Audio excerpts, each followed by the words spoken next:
Las 9 caras de Cristo, capítulo 10, secretos del ojalatero. Una vez que tomé la decisión de buscar el conocimiento, dentro de las fraternidades secretas empezaron a sobrevenir los sucesos, uno detrás del otro. Después de la última cena con mi familia y amigos, me aconsejaron que me pusiera las ropas más pobres y que no llevara absolutamente nada de metal. Mi amado Padre también me prohibió que de ahí en adelante y para siempre me atara cinturones hechos de la piel de animales. Solo debería usar cinturones hechos de la fibra o piel de una serpiente sagrada que únicamente yo podía matar. Me vestí rápidamente, pero no antes de los consejos de mi tío y de mis amados maestros de los esenios de Nazar. Abracé a mi madre y miré con ansiedad a mis hermanos y hermanas a quienes amaba tanto. ¿Los vería de nuevo? El camino era largo, el sendero oscuro e inexplorado, y cualquier error pondría mi vida en peligro. ¿Miraría otra vez en los brillantes ojos de mi querida familia? En medio de mi confusión me dieron orden de apurarme. Afuera me esperaban los abrazos de despedida del maestro secreto y de mis profesores. Era el abrazo de la fraternidad, y este despertó dentro de mi corazón un vivo deseo de quedarme dentro de la seguridad de mi hogar y de mi complejo. Pero nos esperaban magníficos caballos. Monté y me puse en marcha mientras el abrazo de la fraternidad a través de mi padre y mi maestro todavía estaba vivo sobre mi pecho, así como lo estaban las lágrimas sobre mi mejilla. Pero el viento del desierto enfrió y secó mis lágrimas mientras galopábamos por las colinas hacia el desierto a la luz de la luna creciente. Nuestro paso era rápido y después de 2 horas los caballos estaban cansados y sin aliento, pero luego se vislumbró una tienda de campaña y caballos descansados. Y en menos del tiempo que nos tomó comer una sopa de bienvenida, habían cambiado nuestras sillas a caballos más veloces. 3 veces cambiamos de montura y continuamos a prisa bajo la luz de la luna. Justamente al alba cambiamos de nuevo y a la salida del sol estábamos sobre una vereda de un cerco de colinas bajas mirando hacia el mar Mediterráneo. Al mediodía yo ya estaba cansado de la silla y soñoliento, pero se siguió el paso mientras ganábamos tiempo para llegar al país de Chem. Finalmente nos detuvimos en las colinas que daban a Arimatea, una ciudad que mi tío y mi familia habían construido. La ciudad se agrupaba alrededor de muelles y cobertizos en una pequeña ensenada que formaba un puerto perfecto para muchos barcos cargueros. Montamos directamente hasta uno de los muelles y nos detuvimos debajo de las gigantescas proas del barco mercante Britannin. Era enorme. Su elevada proa y castillo de proa le daban un aspecto de majestuosidad y navegabilidad que tranquilizaba mi corazón de campesino. 2 mástiles elevados se levantaban desde su enorme extensión buscando el cielo. Cuando miré pasmado y maravillado, vi cómo los hombres trabajaban arduamente con los lazos de vela y los penoles arriba en lo alto. Mi tío no habló. Por lo tanto, yo pensé que nadie a bordo sabía de dónde venía yo ni a dónde iba. Llegaría el día en el que esto me maravillaría, cuando sucesos subsiguientes me indicaron que personas en medio mundo sabían de esto y habían hecho preparativos. Antes de que hubiéramos dado 20 pasos sobre la cubierta que se mecía suavemente, se desamarraron los lazos y se jaló la pasarela. Un hombre cesó de gritar órdenes a los que estaban por encima y sobre la cubierta, en proa y en popa, y vino hacia nosotros. Capitán James de Bruton, este es Yeshua de Nazar. Dele usted comida y déjelo dormir un rato. Luego conviértalo en un marinero. Sí, señor. ¿Cuántos años tienes, muchacho? 13, señor, vociferó el capitán Jaime de Bruton. Muéstrale respeto a tu capitán de buque.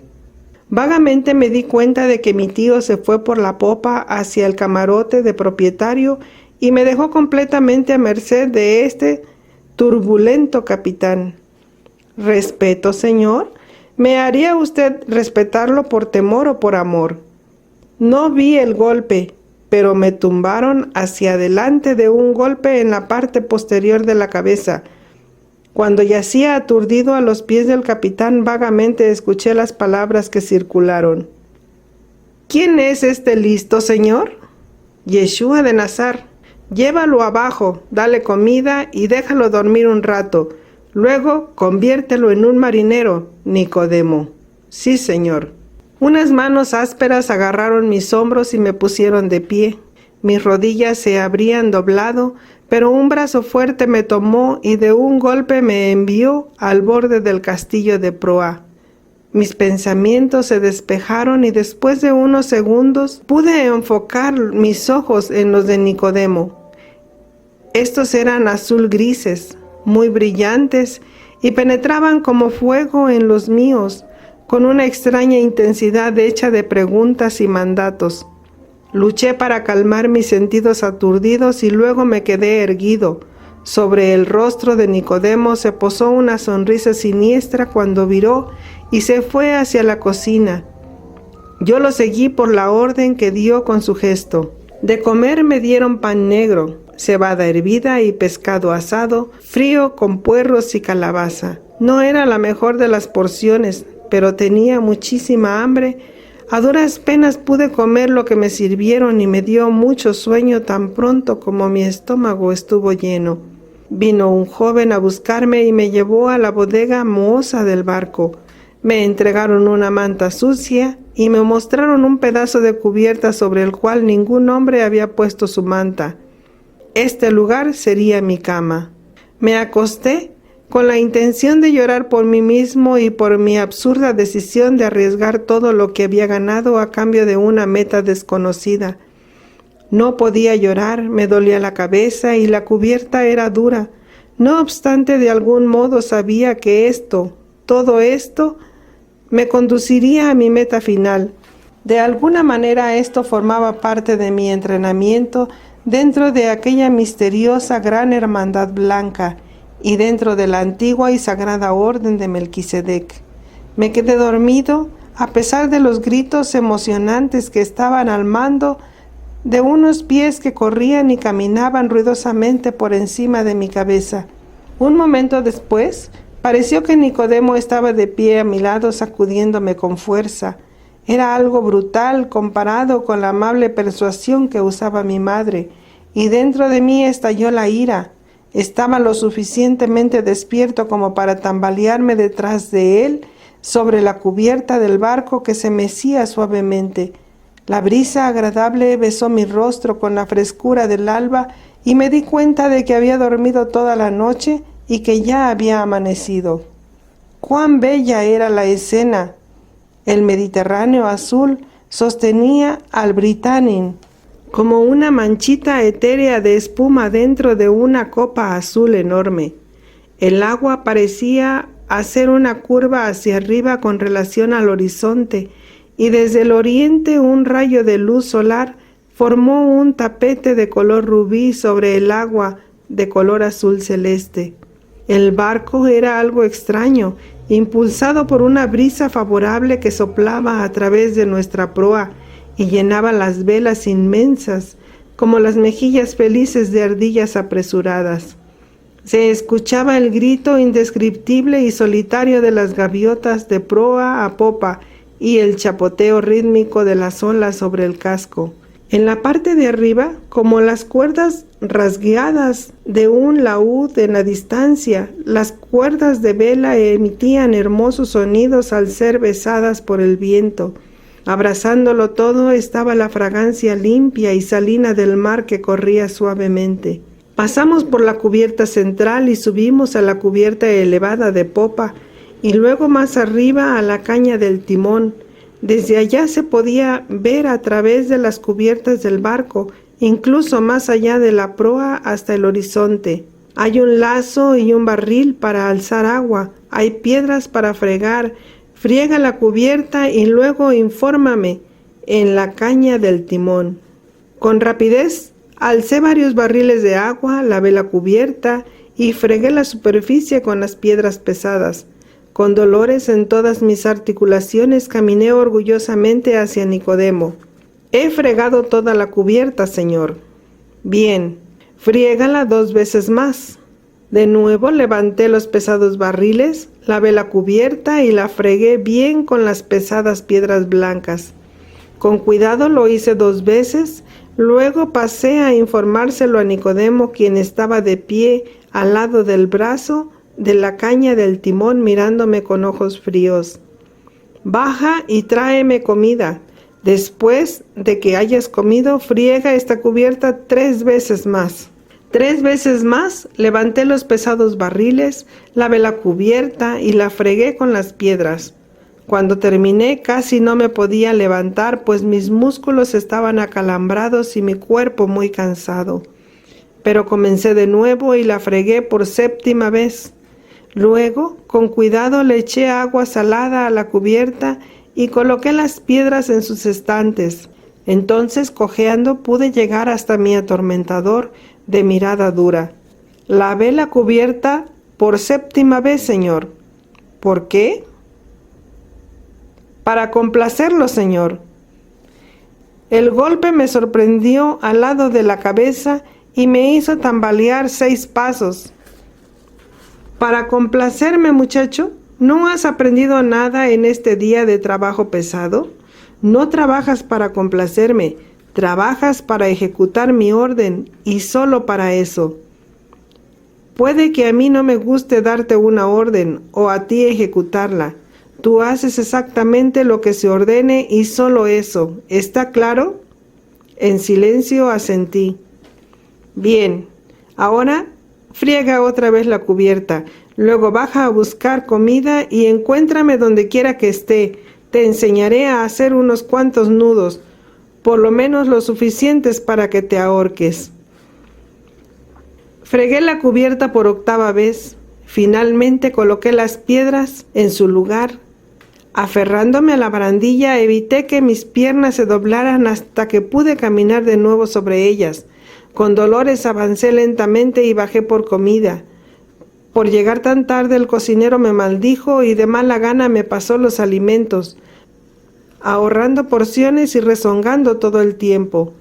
Comí rápidamente, sin encontrar gozo en la soledad de la comida y ningún placer en un plato servido de una forma tan mezquina. Subí por la escalera a la cubierta y la comida insípida hacía un nudo en mi estómago y se pegaba en mi gaznate. ¿Qué modo de vida era este? Dentro de cada uno de estos hombres había una furia, un odio sutil a todas las cosas, incluso a sí mismo. Solamente se respetaba una cosa, la orden del capitán. Sin embargo, parecía que incluso había protesta contra esta organización de comportamiento. Ningún hombre amaba al otro. Al efectuar el trabajo no había colaboración alegre. Cada hombre era una isla de resentimiento consigo mismo. ¿Por qué? ¿Por qué vivían los hombres sin fraternidad o amor? Me apoyé contra la barandilla del Britannin y miré hacia el horizonte, a lo que ahora era mi mundo. El mar era de un color bronceado, bajo la furia del sol de pleno mediodía en el Mediterráneo.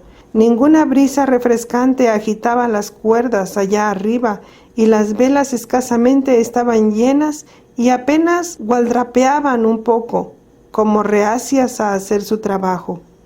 Por fin encontré a Nicodemo sentado sobre la cubierta a la sombra de una vela triangular en la parte más alejada de la proa. Más allá de él estaba la botavara y la talla de 2 caras de un dios que sostenía un ramillete de valeriana recién cortado sobre un delantal dorado. Pasamos la tórrida tarde aprendiendo a hacer nudos y a apretarlos, hasta que mis dedos estuvieron tan adoloridos como mi espalda. Mi cabeza dolía de los golpes continuos que Nicodemo me daba con el revés de la mano y los nudillos de los dedos.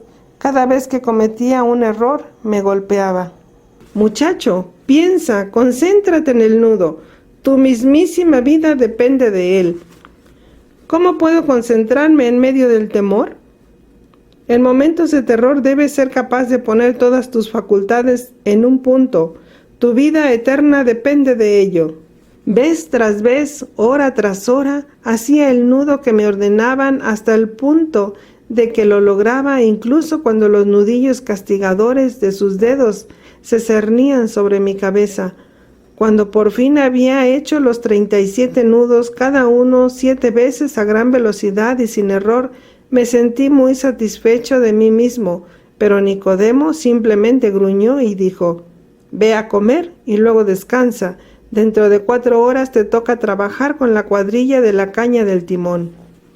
Me alejé con un poco de orgullo por mi logro, pero la voz gruñona me detuvo en seco. «Muchacho, nunca serás un marinero. Eres estúpido y torpe». Traté de contener la ira que me subió por la espina dorsal y que hizo erizar la nuca de mi cuello. Fijé mi mirada en sus encarnizados ojos durante 12 latidos del corazón y luego me alejé, pero su voz cayó de nuevo como un latigazo a través de mi espalda.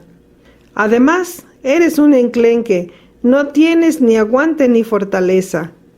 Antes de que pudiera dar otro paso, su voz me golpeó otra vez. «Eres un cobarde físico».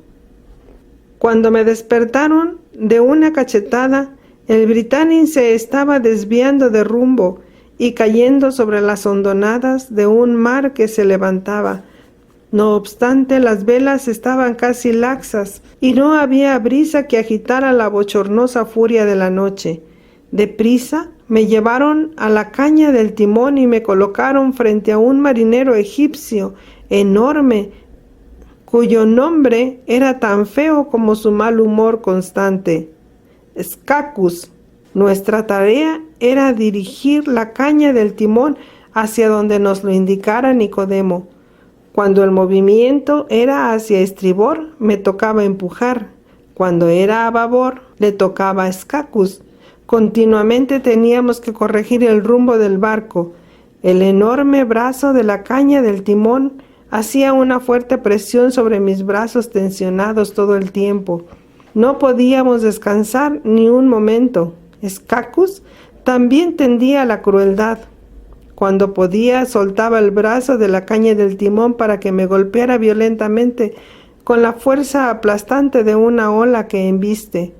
Mi pecho y mis brazos terminaban magullados y yo quedaba tambaleando antes de poder recuperar mi equilibrio. Después de unos minutos estaba dolorido y magullado y el sudor me salía a chorros. Al otro lado del brazo de la caña del timón, Scacus hacía muecas con un júbilo inhumano y me miraba desde su enorme mole y estatura como un demonio del monte Olimpo. Apestaba a un sudor porcino y a un aceite fermentado en su cabello. Tenía el mal aliento de alguien que apetece y toma demasiado grog romano. Cuando por fin terminó este suplicio, caminé tambaleándome hasta la cocina a buscar comida y luego fui por mi manta para acostarme. Al pasar por el dombés, 4 figuras poderosas me bloquearon el camino. Traté de evadirlos, pero ellos me arrinconaron. Traté de gritar, pero una mano callosa me tapó la boca y me sujetó los brazos por la espalda. Al tratar de patear por detrás me barrieron los pies y me lanzaron contra la barandilla de una manera tan violenta que la cabeza me daba vueltas. «Póngalo en el bote». Era Scacus y su voz chirriaba con esperanza. «Que se mate o que aprenda a manejar el bote. De otro modo nos matará a todos». Poco después sentí que bajaban un bote angosto conmigo dentro de él. Golpeamos el agua con un chapoteo que rompió la ola. El bote bailó sobre las olas con el bamboleo de un borracho, arrojándome contra el costado del Britannic. Antes de que pudiera sujetarme, una ola contraria atrapó el bote ligero y me impulsó al otro lado. Vi cómo se alejaba del gigantesco Britannic. Estaba atrapado en medio de la fuerza de un mar bravo. El bote se movía violentamente debajo de mí y luego comenzó a asentarse transversalmente hacia alta mar. Me di cuenta de que podía voltearse y busqué el remo. Desesperadamente traté de enderezar el bote y conducirlo hacia las zonas de bajas presiones. Cuando lo logré, pensé en gritar, pero el Britannic estaba a 60 metros de distancia. Luché asiduamente para controlar el bote mañoso y para remar hacia el Britannic, pero perdí minutos preciosos mientras aprendía el truco de maniobrar el bote mientras remaba. Finalmente lo aprendí después de que las olas me hubieran barrido con espuma. Luego lentamente empecé a acortar la distancia entre el bote y el barco. Luché y me esforcé hasta que el aliento llegaba con dificultad a mi garganta seca y me di cuenta de que mi fuerza no alcanzaría para una carrera desesperada. Casi me desmayé y remé solo para mantener la proa navegando hacia las olas. Descansé un poco y empecé a remar con moderación. Fijé un paso que pude mantener durante horas y seguí remando con un golpe tenaz, pero que abarcaba un buen tramo. Con una lentitud agonizante me acerqué al barco hasta que estaba bien cerca de la popa. Podía ver la estela blanca que hacía el timón a medida que arriba empujaban la caña del timón, pero no me pude acercar mucho, porque un golpe repentino de este ancho timón trituraría el casco de mi bote como si fuera la cáscara de un huevo. Me habían bajado por estribor y tenía la esperanza de encontrar amarras colgando allí, de modo que impulsé con fuerza el caprichoso botecito hasta la estela del barco y remé con intensidad para cruzar el agua turbulenta. Una ola rápida golpeó la proa del bote y me hizo dar vueltas instantáneamente. La estela golpeó la popa y de nuevo di vueltas. Por un momento pensé que el bote se volcaría, pero él mismo se enderezó y se dirigió al agua relativamente resguardada al lado del gran barco. Remé entonces con cuidado, haciendo poco ruido, pero tambaleando de la ansiedad y la esperanza de que las amarras estuvieran colgando hacia el agua. Encontré una que se descolgaba en el agua. A ella aseguré la proa del bote y probé para ver si se podía jalar la navecita.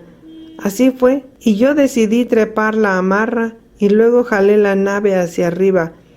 No había recorrido la mitad de la amarra cuando el bote, moviéndose sin mi peso, comenzó a golpear el casco del Britannic. El ruido era suficiente para despertar a cualquier hombre en el barco. Desesperadamente escalé para pasar por encima de la barandilla. Acababa de caer a la cubierta cuando la tripulación entera pareció reunirse a mi alrededor, dirigida por Nicodemo, quien estaba muy enfadado. Mientras me miraba con cólera, el bote se dio de nuevo contra el casco y el sonido fue como el de un tambor enorme. Yo empecé a jalar la amarra hasta que el bote estuvo por encima del agua. Luchando contra el peso, subí el bote hasta que lo pudieran poner a bordo del barco. Solo entonces le di la cara al que me esperaba. ¿Quién te dio permiso para saltar al agua? Nadie, señor. ¿Por qué lo hiciste? No lo sé, señor. Si alguien te bajó, eso significará 20 latigazos para cada hombre hasta que encontremos al culpable para que reciba 100 latigazos. Si fuiste por tu propia cuenta, que Dios te libere de la ira del capitán. Habla, muchacho. ¿Te bajaron o violaste la ley del capitán? Escacus estaba parado en la primera hilera de los marineros arremolinados. A la luz del cielo pude ver claramente el temor animal sobre su rostro gruñón. ¿Podría decirlo? ¿Debería decirlo? ¿Debería asegurarme de que la ley del barco castigara a aquellos que imprudentemente pusieron mi vida en peligro en el bravo mar? Sabía que no lo haría, sin importar qué castigo me esperaba. No estaba acostumbrado a este mundo brutal y no podía comprender el mundo que era impulsado por el temor y el odio más bien que por el amor. Pero no me había hundido hasta el punto de no poder mostrar amor y compasión. Mordí mi labio trémulo y no dije nada. Tu respuesta, muchacho. ¿Qué debo contestar, señor? La verdad, muchacho. Sentí la tensión dentro de cada uno de los marineros de a bordo que estaban cerca de mí. La tensión era tan intensa que parecieron olvidarse de respirar. ¿La verdad, señor? Cuando bajé al agua, no sabía que era contra la orden del capitán. ¿Eso es todo lo que tienes que decir, muchacho? Usted pidió la verdad, señor. Un fuerte golpe en la cabeza me arrojó contra la barandilla. La cabeza me dio vueltas, pero no me caí. Por tu atrevimiento serás arrastrado desde popa durante un cuarto de guardia. Escacus, Dobún, Rómulus, amárrenle a una cuerda, pero déjenlo que haga los nudos, y si uno le falla, que se ahogue. ¡Deprisa, deprisa! Me tiraron una cuerda sobre el pecho y luego me la pasaron por la cintura. A pesar del apremio de 12 voces para que me apresurara, yo solo me concentraba en el nudo. Hice uno en forma de silla alrededor de mis piernas y de la parte superior de mi pecho debajo de los brazos. De cada nudo dependía mi vida. Los até bien y los probé concienzudamente antes de pasar al siguiente. Luego me recogieron los marineros y rápidamente me llevaron a popa. Allí midieron la cuerda para que se arrastrara 15 metros detrás del barco y me arrojaron al oscuro mar. Lentamente di vueltas en el aire y luché por caer de pie, pero tuve éxito solo en parte. Me quedé sin aire y me hundí dentro de un mar aparentemente infinito. Con dificultad salí a la superficie y apenas me las había arreglado para respirar cuando la cuerda me jaló hacia atrás y me obligó a sumergirme de nuevo. Luché contra el agua hasta que me orienté con el tirón de la cuerda. Entonces jalé la cuerda para sacar mi cabeza por encima del agua. Tuve tiempo de respirar rápidamente cuando la ola siguiente me sumergió de nuevo. En medio del pánico absoluto me di cuenta de que si cada ola me golpeaba, no lograría aguantar un cuarto de guardia. No aguantaría 10 de esas embestidas de agua aplastante. El pánico se apoderó de mí y sentí que me quedaba rígido de miedo. Desde el centro de mi corazón pareció estallar una pequeña llama azul blanca. Se movió hacia el centro de mi pecho y se precipitó hacia arriba con el impulso de una lanza que estalló con un brillo dorado dentro de las cámaras de mi cerebro. Fue como si me hubiera visto a mí mismo en el agua, arrastrado por una despiadada cuerda a través de un mar torturador. Pero también estaba consciente del hecho de que mi cuerpo tieso estaba ahora dócil y caliente. Ya ni mi cuerpo ni mi mente estaban congelados de temor. En lugar de eso, sentí la sabiduría de 1000 y la fuerza de 10.000. Lentamente comencé a nadar hasta que yo mismo me orienté por encima de las olas y me hundí en las hondonadas menos peligrosas. Por unos minutos no hice nada más que luchar, pero luego me di cuenta de que me podía deslizar hacia las hondonadas y tenía que esforzarme solamente cuando la ola llegaba a su cresta. Luego, unos cuantos golpes poderosos me levantarían por encima de la ola y me era posible costear unos cuantos segundos sosegados. Me sobrevino un gran regocijo, un regocijo de confianza en mí mismo y de mérito personal. Fue con un triunfo interno, sombrío, como vi el sol finalmente saludar con oro las colinas de las olas y desplegar un sendero sobre el agua rebelde y oscura. Yo había conquistado mis temores, pero aún más, había conquistado mi propio ser. Había hecho funcionar mi cuerpo drenado por el temor en un nivel más elevado de lo que él normalmente podía. Cuando me arrastraron a la cubierta de popa, los marineros ceñudos Me miraron con hostilidad y Nicodemo estaba allí en una postura desgarbada, mirándome con ojos de desprecio. Sin decir una palabra, dio la vuelta y se marchó, y a empujones me llevaron a la cocina, donde me senté temblando y tomando tazas de agua caliente endulzada con miel. Por fin empecé a calentarme y me dieron comida antes de irme a dormir. Tan pronto como mi cabello tocó la manta me quedé dormido. No sé cuánto tiempo dormí, porque caí en uno de mis extraños periodos de agotamiento completo. Desperté ante el deprimente descubrimiento de que la cubierta del Britannic se había caído y yo me deslizaba a través del tablado. Poco después patiné hacia el lado del casco con una fuerza espantosa. Antes de que pudiera salir de mi aturdimiento, la cubierta del barco dio una vuelta debajo de mí y luego se desprendió en la dirección opuesta. Yo me deslicé a través de la cubierta, dando vueltas lentamente, y de nuevo me choqué con el interior del casco. Esta vez me aferré a una estaca y cuando el barco guiñó de nuevo me agarré hasta que pude recobrar el sentido de la dirección y el equilibrio. Me elevé, cogí la abrazadera y lentamente tomé conciencia de los sonidos sobre la cubierta superior. Pies golpeaban y voces gritaban, pero eran débiles y se desvanecían en medio de la furia aulladora de la tormenta. Las cuerdas gruñían a medida que las azotaba el viento. La escalera de cabina parecía inaccesible cuando me aferré a la abrazadera y traté de caminar hacia ella. El barco serpenteaba y daba vueltas como una criatura viviente bajo una tortura intolerable. Se tamboleó tan lejos que era imposible quedarse de pie sobre la cubierta inclinada y casi me arrancan de la abrazadera. Luego el barco chocó contra una ola con un movimiento súbito que envió chillidos de protesta por cada viga y grapa.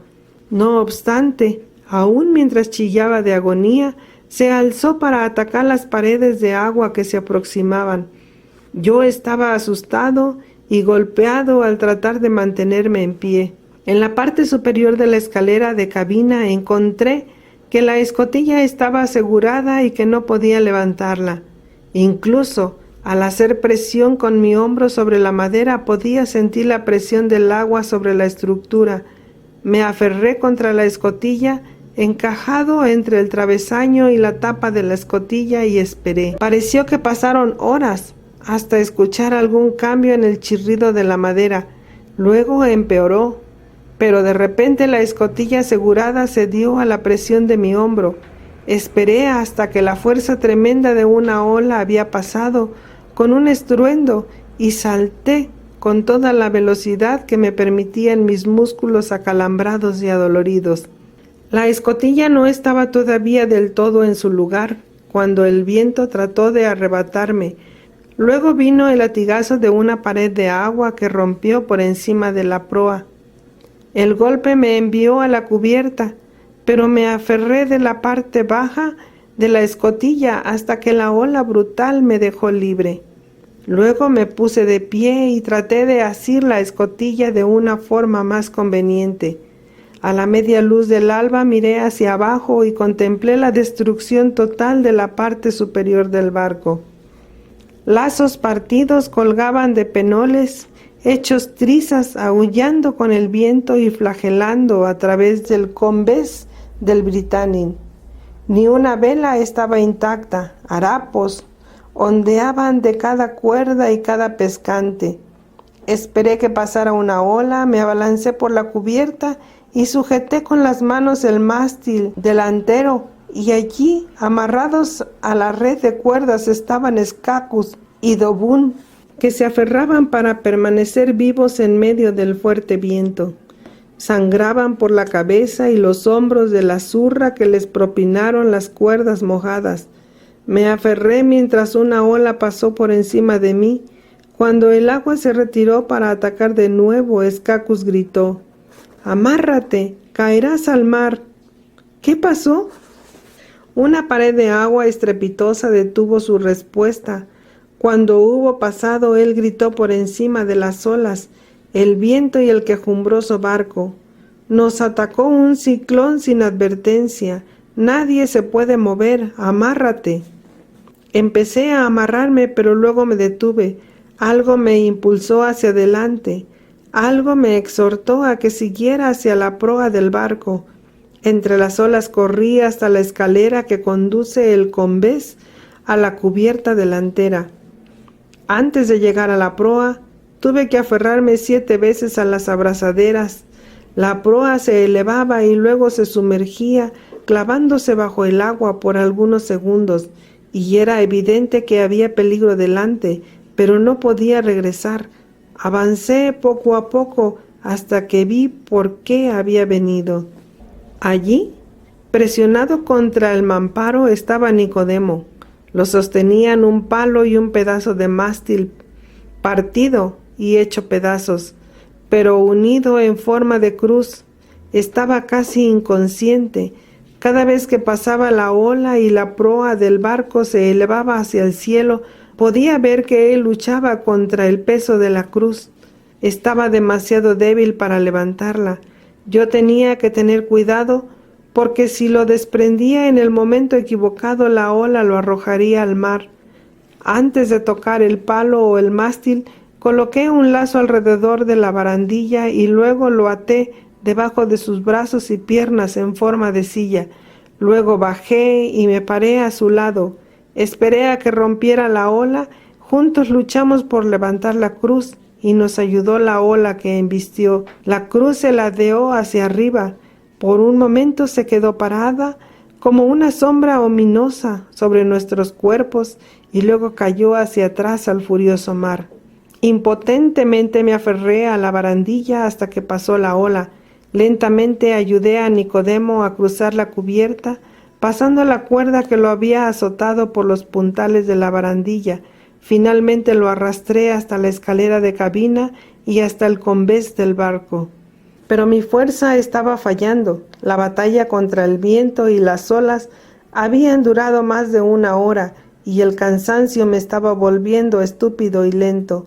De repente sentí un ataque de ira al ver la innecesaria destrucción del buen barco Britannic. Me enderecé y, aferrándome a la barandilla de la escalera de cabina, recibí una ola entera sobre el pecho. Subió una gran energía y le ordené a la tormenta que cesara. Grité una y otra vez hasta que mi voz estuvo ronca. Luego, repentinamente el barco cayó con fuerza sobre el mar y no se sacudió con su violencia normal. Después de unos segundos las olas nos habían dejado, el viento se había convertido en un céfiro agradable y el Britannic quedó a la deriva en un mar tranquilo. Nicodemo estaba medio de pie y medio colgando de la barandilla de la escalera de la cabina y me miraba con ojos impenetrables. Detrás de mí escuché el paso fatigado de Scacus y de Dobún. Los marineros empezaron a salir de las diferentes estaciones donde los había sorprendido la furia de la tormenta. Después de desatar a Nicodemo, lo llevé hasta el camarote de oficial, dirigiendo el movimiento desganado de sus pies hasta que lo puse sobre su catre. Suspiró y me miró fijamente con sus ojos brillantes en exceso, mas no dijo nada, ni siquiera gracias por haber salvado su vida. Ciertamente no tenía pretensiones heroicas por lo que había hecho, pero no esperaba las consecuencias que siguieron. Los marineros se negaban a hacer una guardia conmigo, pero lo hacían por miedo del capitán del barco. En secreto me culpaban de la súbita tormenta. Empezaron a silbarme cada vez que pasaba por cubierta. «Jonah, tú, compañero del diablo». A los 3 días habíamos limpiado la mayor parte de los escombros de la cubierta del barco. Teníamos velas nuevas, cuerdas sobre los mástiles y palos provisionales. Continuamos navegando en dirección noreste. Pasamos por un paso estrecho entre África y Gaulicia y seguimos hacia el norte. Días después avistamos un cabo de tierra baja y el vigía cantó en voz alta: «Tierra a la vista, señor, aquí en línea recta». Navegamos hacia el noreste alrededor de este cabo y luego viramos al noreste. Al caer la noche ya habíamos pasado Trebose Head, y esa misma noche los marineros refunfuñaban porque navegábamos por estrechos angostos entre Deer Country y la isla de Lundy. Antes de la mañana todas las manos estaban erizando vela y a la luz del día avanzamos lentamente hacia una ciénaga aparentemente infranqueable. Cuando nos acercamos a tierra noté que había muchos canales anchos entrelazados como espirales plateados hasta las tierras bajas. Al navegar con lentitud por las curvas anchas, empujados por una brisa persistente, el camino era a veces tan estrecho que habríamos podido rozar la tierra muy por debajo de proa y no más de 45 centímetros sobre el nivel del agua en la marea alta. Todo el día navegamos al interior hasta que 1 hora antes de la puesta del sol, el vigía gritó: «Las colinas Mendip, señor». En los rostros de Scacus y Dobun apareció un gesto de placer. Hablaron inmediatamente y cada uno dijo aparentemente lo mismo. «Guinness, Ritin», dijo Dobun. «Glastonbury», expresó Scacus, y luego agregó: «Mirad la desembocadura del Brue. Desde allá venía a nosotros un barco exactamente como el Britannic. Cuando nosotros llegamos a la desembocadura del río, el barco salió por la ría llamada Meary Paul o Cuenca del Mar. En ese paso casi a la puesta del sol comenzó algo sobresaliente en mi vida. Una luz dorada, fuerte y extraña, salió desde un montón de nubes doradas y se reflejó sobre las aguas del río. El aire se fundió en un resplandor rosado, moldeando el agua, la tierra y el cielo en una totalidad magnífica. Nuestro barco hermano pasó a una distancia casi de abordaje por nuestro estribor, y sobre sus cubiertas había una escena de gran belleza. Cuando la contemplé por primera vez, mi cuerpo se derritió y se fundió en una música agradable, una música que no se apagaría completamente por el resto de mi vida. Sobre un tapete dorado, en el centro de un cuadrado hecho de lazos de terciopelo de color púrpura, sostenidos en puntales, estaba sentada una hermosa, joven mujer. Llevaba puesto un vestido sencillo, de verde brillante, y alrededor de sus hombros tenía un manto lanudo de color púrpura y dorado e iridiscente. Toda la suntuosidad de los ornamentos no era nada comparada con la muchacha misma. Ella era la belleza pura. Su cara ovalada era mucho más hermosa que la de mi madre. La corona dorada que estaba sobre su cabeza era tan clara que era casi plateada. 2 trenzas que colgaban sobre los hombros, sus cabellos de color plateado terminaban en bandas de oro puro, sobre las cuales habían colocado grandes escarabajos de un verde jade brillante. Yo estaba parado en mi guardia sobre la cubierta de timón y pude verla claramente sobre la cubierta del camarote de propietario de nuestro barco hermano. Cuando la miré, mi cuerpo de repente se puso rígido. El deseo de ella pareció hincharse dentro de mi corazón. Me pareció que brinqué la distancia y besé su bella mejilla por completa adoración y amor profundo. A mí me parecía encontrar en ella todo lo que una mujer era y podía ser. Ella era mi madre, mis dulces hermanas, mis tías y todas las otras mujeres preciosas que había conocido. Y con todo, era mucho más. Una marea creciente de placer dentro de mi cuerpo físico tocó una música extraña sobre las cuerdas de mi ser. En respuesta a esta nueva incitación la besé de nuevo, no con reverencia y amor sobre la mejilla, sino con vigor masculino sobre los labios de color rubí en forma de corazón que me sonreían por debajo de sus ojos de color verde jade. La besé con todas las pasiones del mundo de un hombre solitario y por su expresión me di cuenta de que ella sabía que lo había hecho y estaba complacida. En un instante estaba otra vez en mi cuerpo y los barcos pasaban casi silenciosamente sobre las aguas tranquilas del río Brue. Sin embargo, sabía que algo de suma importancia me había sucedido, incluso al estar de pie vestido con los harapos de un marinero sucio y cansado. De repente estaba virtuosamente limpio, vivo, de manera vital y vibrante en cada célula. Estaba consciente de mi virilidad emergente y satisfecho con ella. Oh, mucho más complacido con ella de lo que creía que aprobarían mis mentores.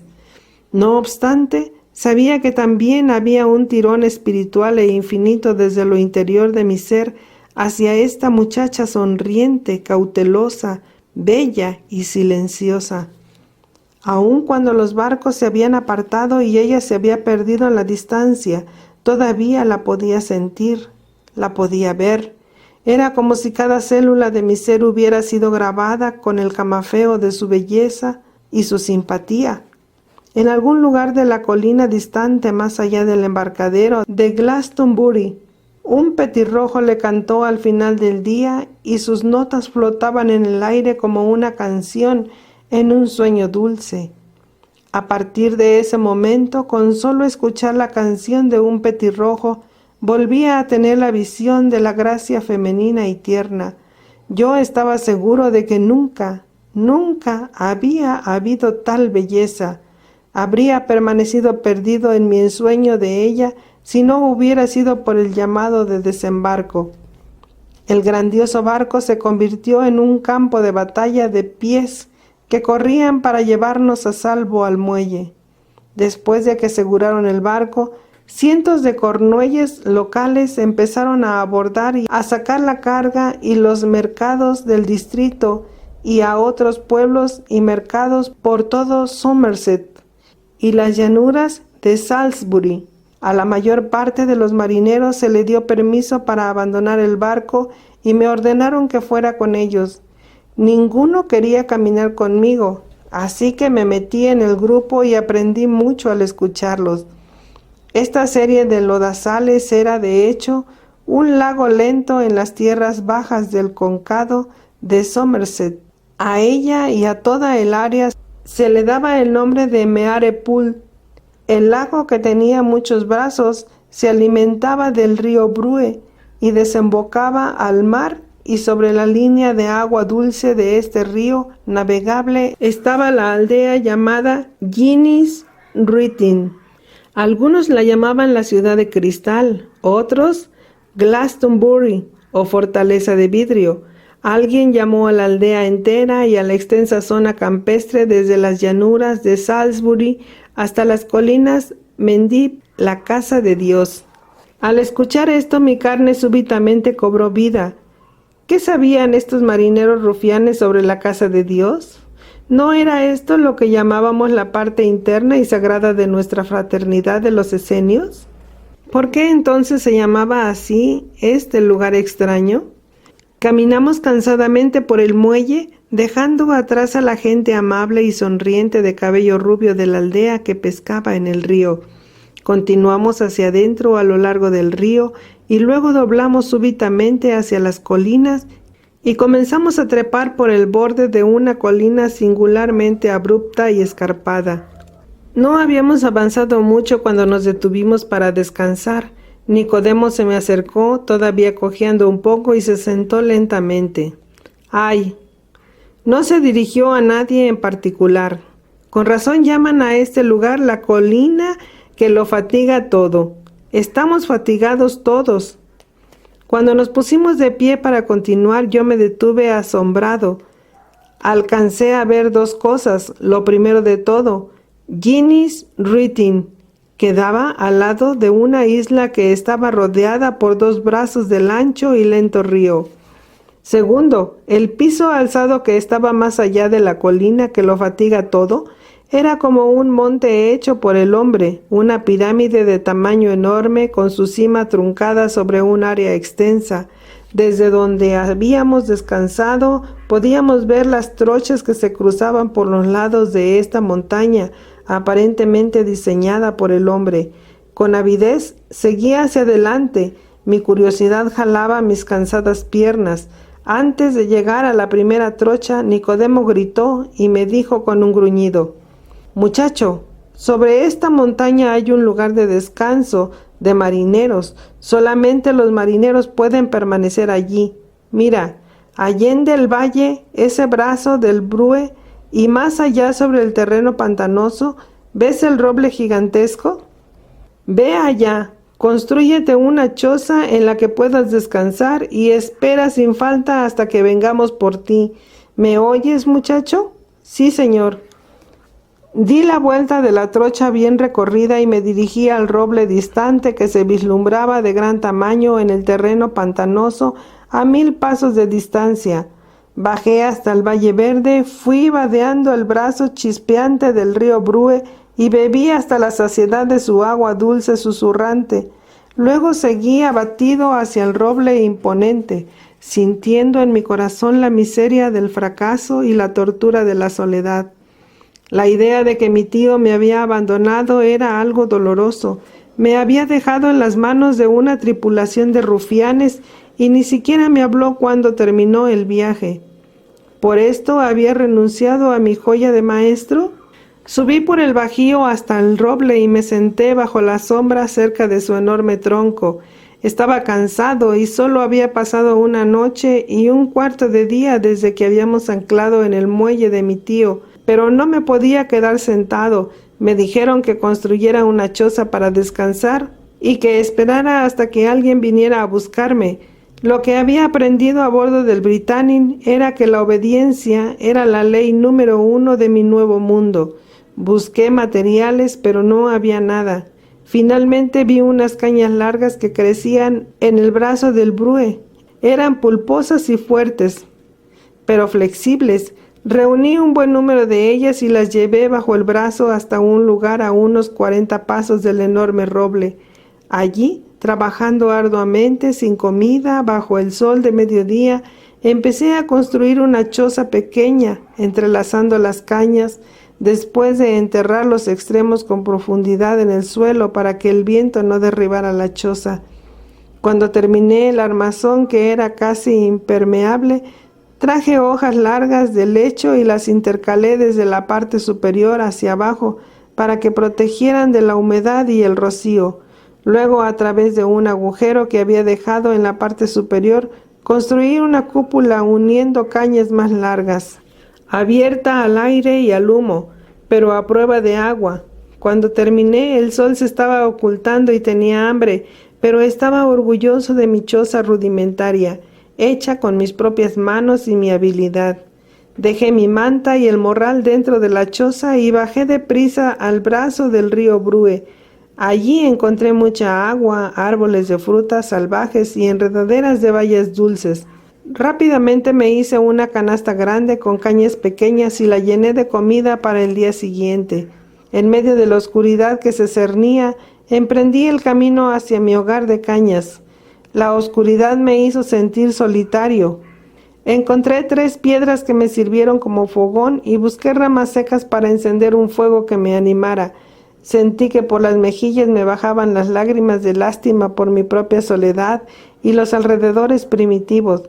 Pero cuando miré en las llamas que brincaban de mi fogón, vi la canasta de comida abultada y sentí el calor de mi propio hogar. Mi lástima se secó.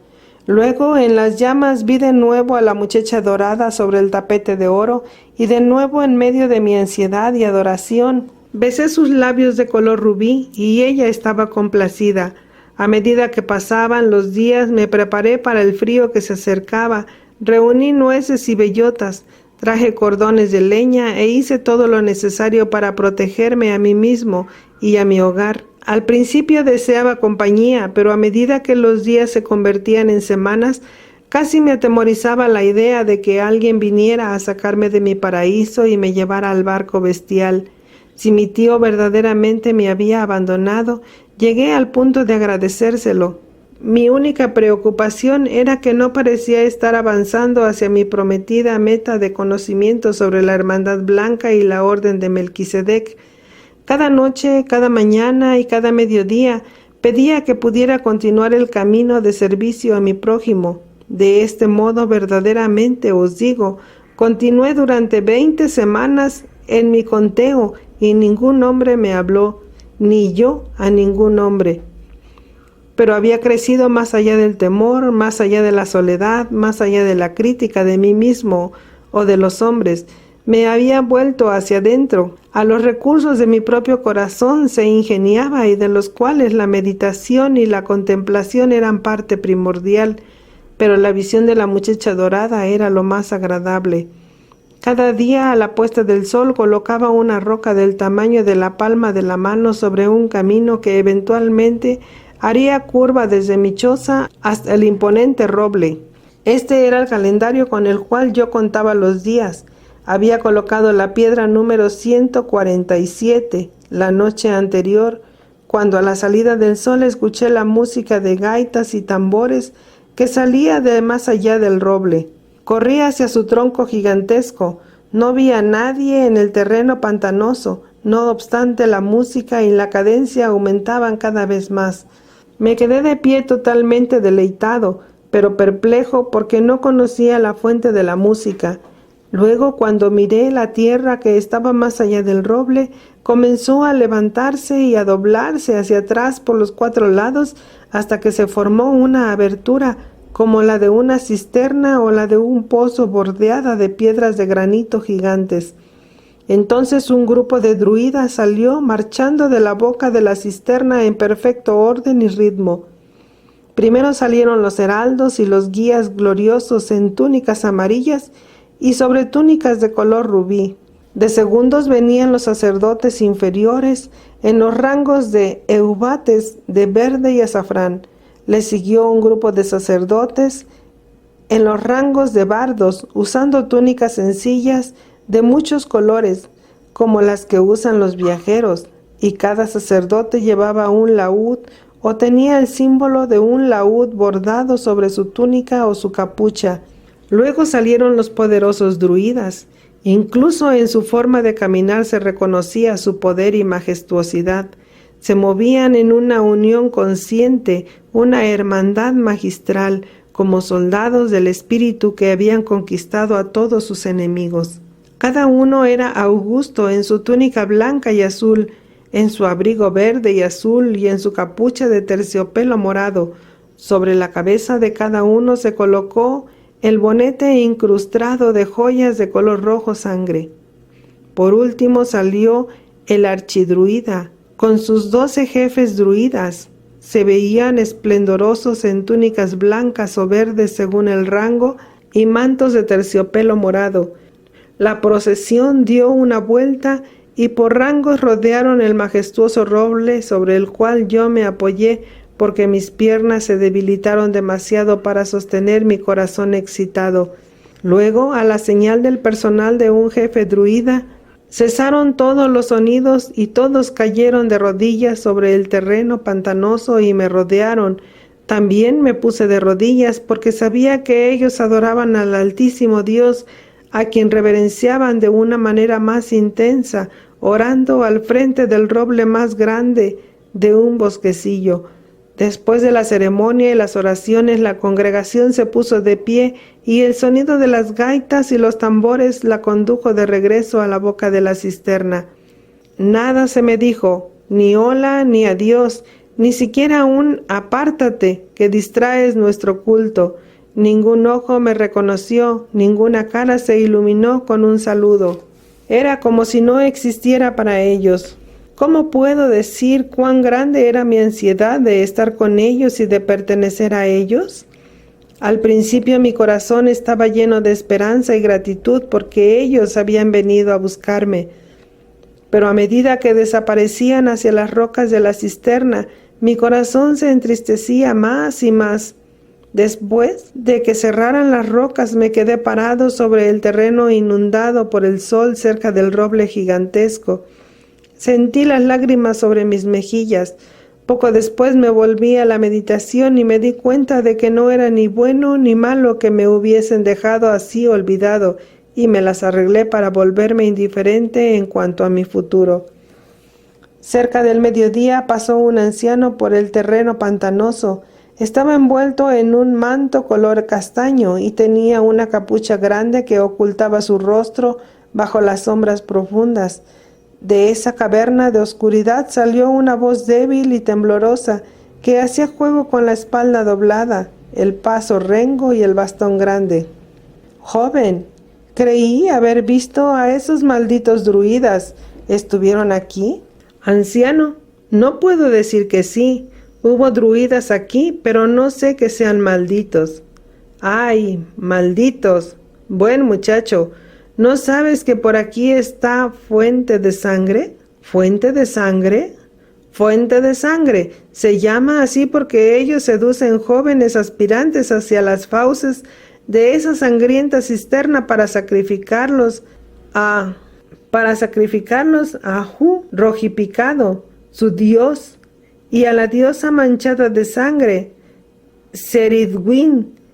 Escúchame bien, muchacho.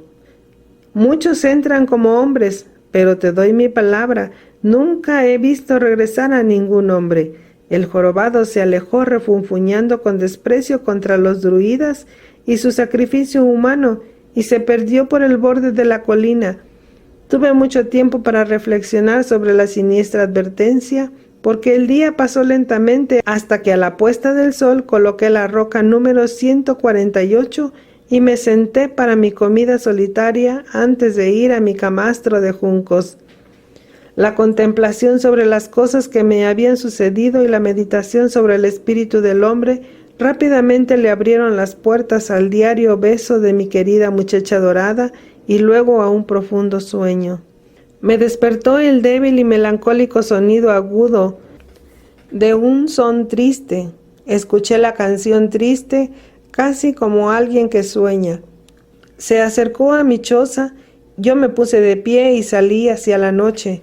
A lo lejos por el terreno pantanoso venían un gaitero y un jefe druida. Hicieron una pausa para orar frente al roble. Luego vinieron hacia mi choza iluminados por una sola vela. Cuando finalmente se detuvieron frente a mí, cesó el sonido con un humor quejumbroso y el jefe druida habló. «Muchacho, José de Arimatea, poseedor de 12 puestos ocultos de tierra alrededor del valle de Avalón, advierte tu deseo de arriesgar tu vida en nuestras iniciaciones. ¿Dices algo en cuanto a tus propios intereses? Quiero saber aquello que es necesario para mi destino, Señor. ¿Arriesgarás tu vida? ¿Te sacrificarás? Arriesgaré mi vida, pero espero aferrarme a ella. Escucha bien, muchacho. Muchos perecen durante las pruebas severas de nuestra iniciación. Tu vida depende de tu decisión. ¿Quieres venir a Fuente de Sangre o quieres permanecer en esta isla?» No esperó mi respuesta, sino que se alejó, y al sonido melancólico de la gaita marchó 3 veces alrededor del roble. Durante su primera vuelta yo estaba indeciso. Luego agarré mi morral y manta, tiré las frutas que se pudrirían pronto y cubrí con canastos las reservas de nueces que todavía podría comer. Antes de que terminara la tercera vuelta, yo estaba parado al lado del roble esperando que terminaran las vueltas ceremoniosas. Sin decir otra palabra, se fueron a la boca de la cisterna llamada Fuente de Sangre y yo los seguí. Las rocas se cerraron detrás de nosotros, no sé por qué medios, y nos encontramos en un túnel ancho forrado con piedras ásperas. Caminábamos rápidamente ahora, al son de la alegre gaita, y dimos la vuelta hacia el monte que estaba más allá de la colina que lo fatiga todo. Finalmente subimos por unas escaleras, salimos hacia una trocha al lado de la colina, caminamos rápidamente por la cima de la colina y llegamos a un monasterio de gran tamaño. Me dejaron en la plazoleta interior con otros que estaban en cuclillas sobre las piedras. Todos eran mayores que yo. Muchos se veían asustados, preocupados o excitados y demasiado ansiosos.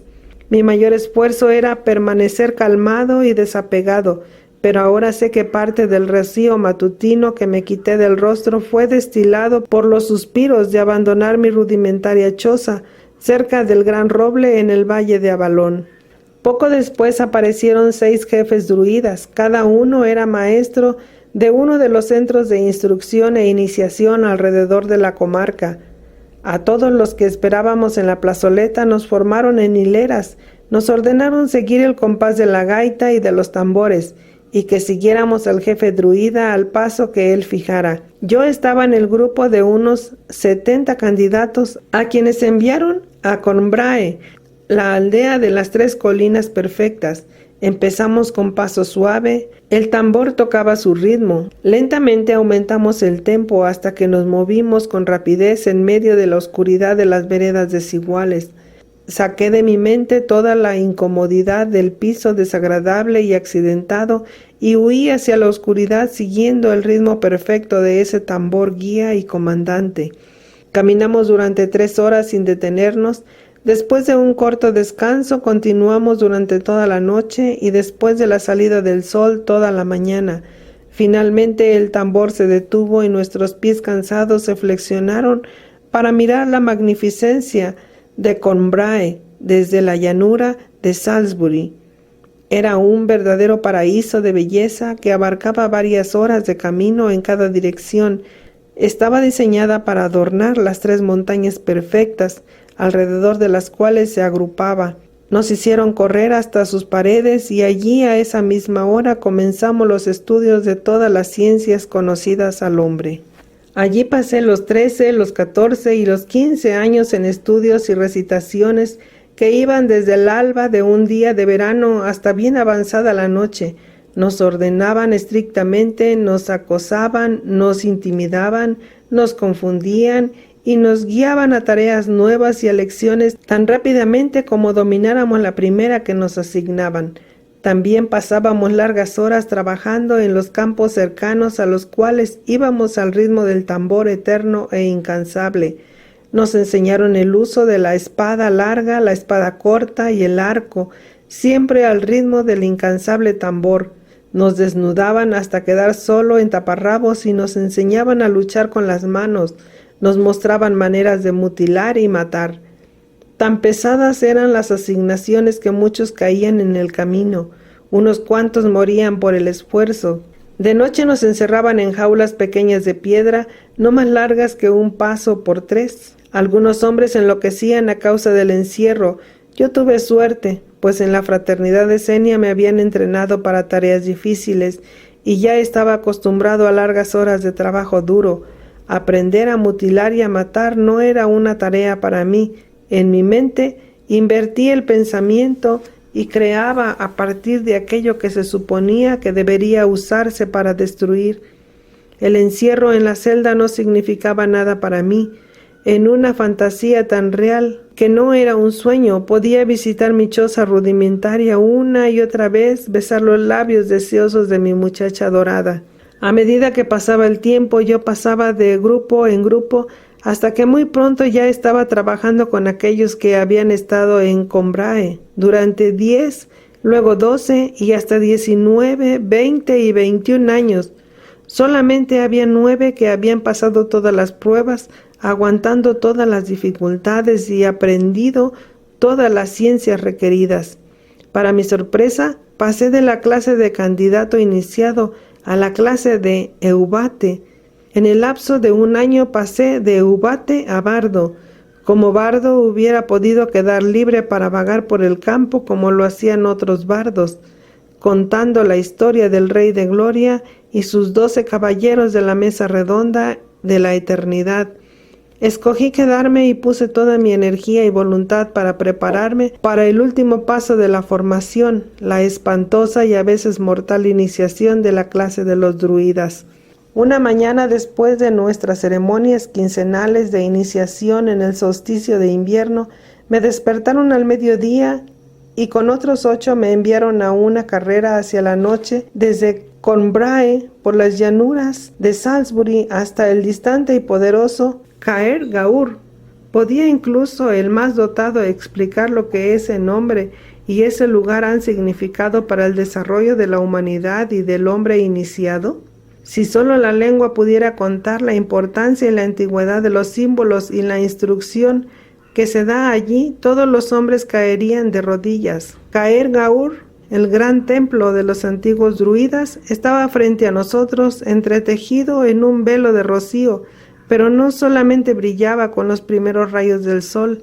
El templo en sí estaba hecho de 2 círculos concéntricos formados por rocas erectas de tamaño gigantesco que se elevaban hasta 4 o 5 veces la altura de un hombre. Estas rocas enormes estaban conectadas por medio de rocas transversales construidas, se decía por rocas argamasadas tan cuidadosamente seleccionadas y colocadas que el sonido del hacha del albañil o del martillo del constructor nunca se escuchó en la región del gran templo. El círculo exterior tenía 33 codos reales egipcios de diámetro.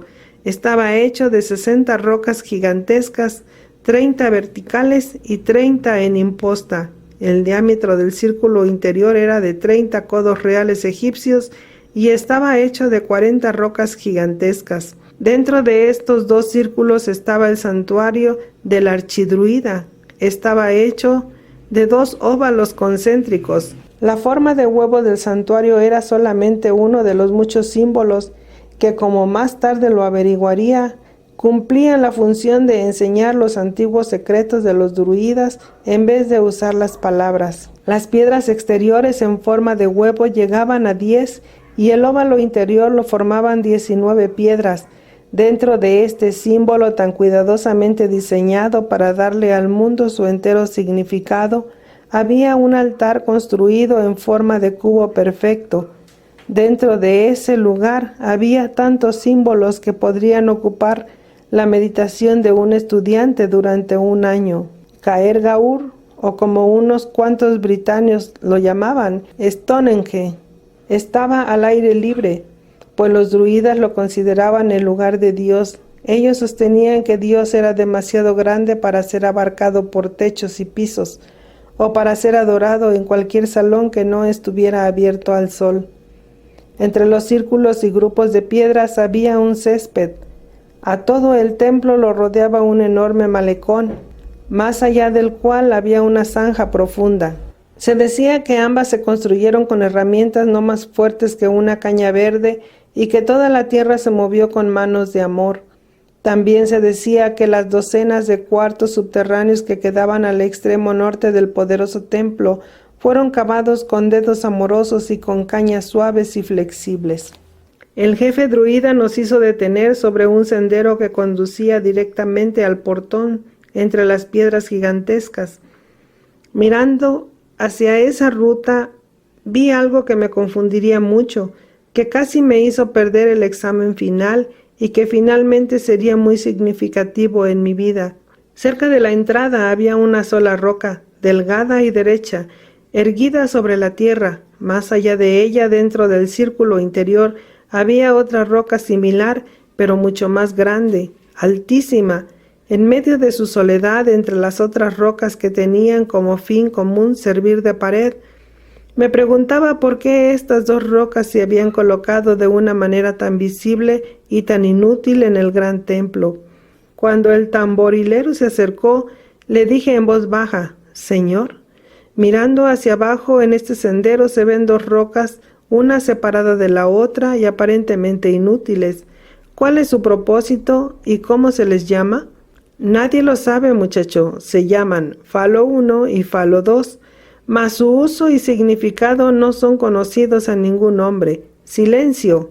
Guardé silencio, pero ponderaba dentro de mi corazón fugazmente. Pensé en mi maravilloso padre y en cómo me había enseñado usando la curiosidad, y también sobre su insistencia de que había 3 modos de nacimiento virgen. Pero rápidamente nos atareamos y el pensamiento desapareció de la mente. De todo el país llegaban cientos de candidatos. En el lapso de medio amanecer, las llanuras alrededor de la zanja ancha y profunda se llenaron de puntos de las coloridas túnicas de los jefes druidas y de las túnicas color marrón de los candidatos. Cada uno de los robles parecía haber engendrado hombres vestidos de color marrón alrededor de su enorme tronco. Cuando el sol era de la anchura de un dedo sobre la llanura oriental, hubo entre los hombres un alboroto repentino. El archidruida y su tren de sacerdotes druidas y seguidores se acercó lentamente por el corredor ancho, fluyendo como agua alegremente coloreada alrededor de la roca lejana y solitaria. Luego pasaron por la roca guardiana y por el puente hasta la zanja en forma de fosa. En ese desfile de hombres subordinados a la voluntad del archidruida había reyes, príncipes, potentados y maestros del comercio y el mercado. Cada hombre se movía con la dignidad y la gracia perteneciente a su rango. Finalmente la procesión se desplegó hacia la llanura, formando un auténtico arco iris. Un bello arco iris que pronto se convertiría en algo amenazante y terrible. Con una señal a todos nos ordenaron que avanzáramos hacia los sacerdotes druidas, lo que hicimos con avidez. Pero cuando nos acercamos al arco iris de sacerdotes, saltaron a sus manos espadas fulgurantes, de modo que nos detuvo una red de hojas afiladas y mortales que se posó sobre nuestros pechos. La voz de mi tío salió del archidruida, hizo eco a lo largo de la llanura con tonos poderosos y dominantes. Abandonad la esperanza, todos los que entréis aquí, porque la muerte del hombre os espera. Muchos de los candidatos se asustaron, pero ninguno retrocedió. Entonces se acercó una hilera de sacerdotes portando estacas de apariencia sangrienta en tazones de oro. «Abrid vuestras bocas», ordenó la imponente voz, «y tomad este ajenjo y hiel. Entonces sabréis cómo será vuestra iniciación». Rápidamente los sacerdotes arrojaron a las bocas abiertas las estacas carmesíes. Por un segundo me pareció demasiado repugnante como para aguantarlo, y luego, para mi sorpresa, el sabor amargo desapareció y mi boca se llenó de la dulzura del capullo de manzana y del dulce marrubio. Si sois admitidos por las espadas guardianes, avanzaréis hacia el puente. Allí os pondréis de rodillas y ofreceréis vuestras lenguas para que sean cortadas. Dentro de esta roca sagrada las palabras no son tan importantes como los símbolos. Mirad cada símbolo bien, cada piedra, porque eventualmente los que viváis tendréis que pasar el examen final y en él tendréis que explicar cada símbolo y cada roca. Uno por uno nos pusimos de rodillas, sacamos la lengua y con la hoja se hizo un golpe simbólico que hirió levemente la piel. A partir de ese momento se nos prohibió hablar dentro de la zona sagrada de Stonehenge. No obstante, cuando íbamos a nuestros cuarteles subterráneos al norte del majestuoso templo, se nos enseñaba con palabras en cuanto a los símbolos místicos y al significado de cada piedra.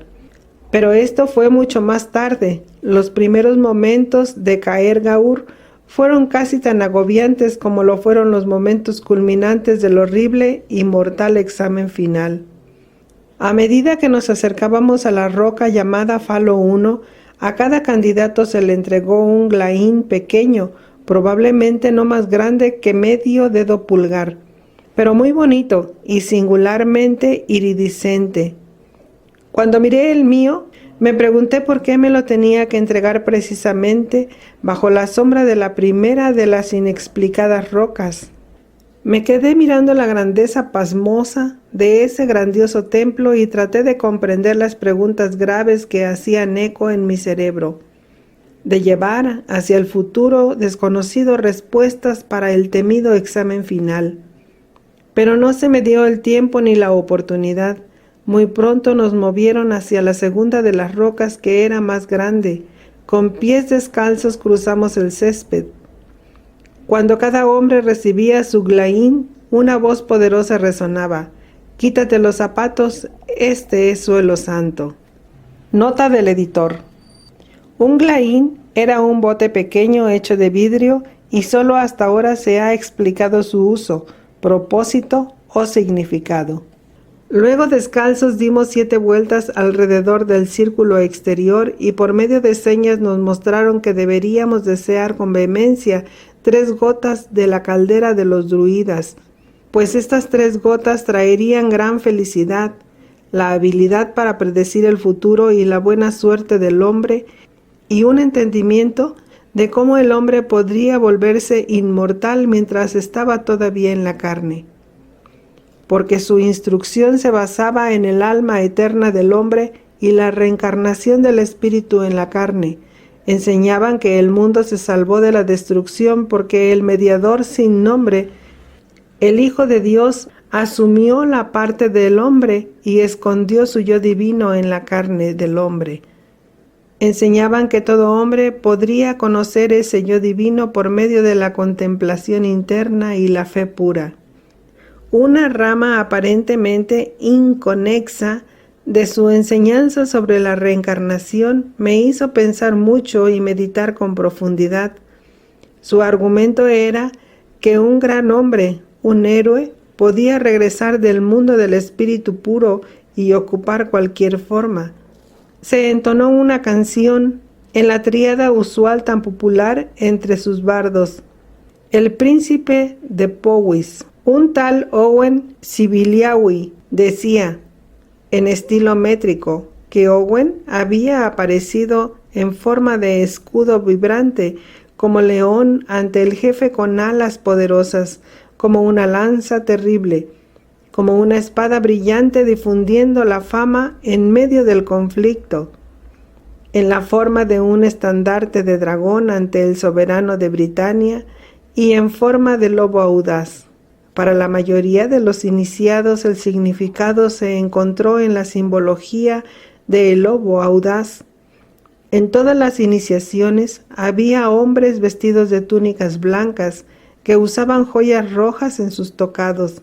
A estos se les llamaba los lobos terribles y se suponía que debían matar al candidato que se amedrentara o renunciara. En mi corazón pondré sobre un significado más profundo, uno más importante para la humanidad. Se me estaba aclarando el punto de que había muchos niveles en su instrucción y que Owen había aparecido en 6 formas diferentes a su propio yo carnal.